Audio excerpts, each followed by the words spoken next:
Hi, it's Kevin Lebates here, and happy Bitcoin Pizza Day. So on this day in 2010, a chap in New York called Laszlo, with a Czech surname that I won't even try to pronounce, put an offer on a bulletin board to exchange 10,000 bitcoins for 2 pizzas. And a guy in London took him up on this, ordered some pizzas from Papa John's to be delivered to Laszlo, and did indeed receive the 10,000 bitcoins in return. So this is the first recorded commercial transaction using Bitcoin. Now, looking at the value of a single Bitcoin now, this seems like a crazy sum to spend on 2 Bitcoins.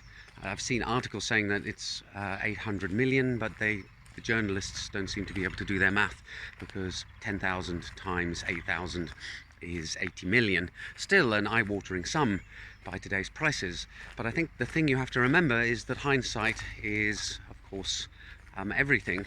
In 2010, you could mine about 30,000 bitcoins a day quite easily with relatively normal desktop computing equipment. GPU mining hadn't even come in at that point.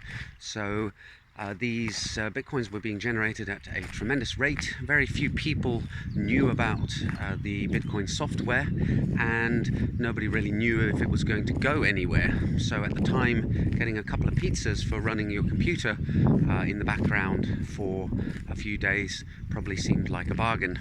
In fact, the guy who received the 10,000 bitcoins, I believe, from something I read a while back, actually sold them on at about $30 a piece.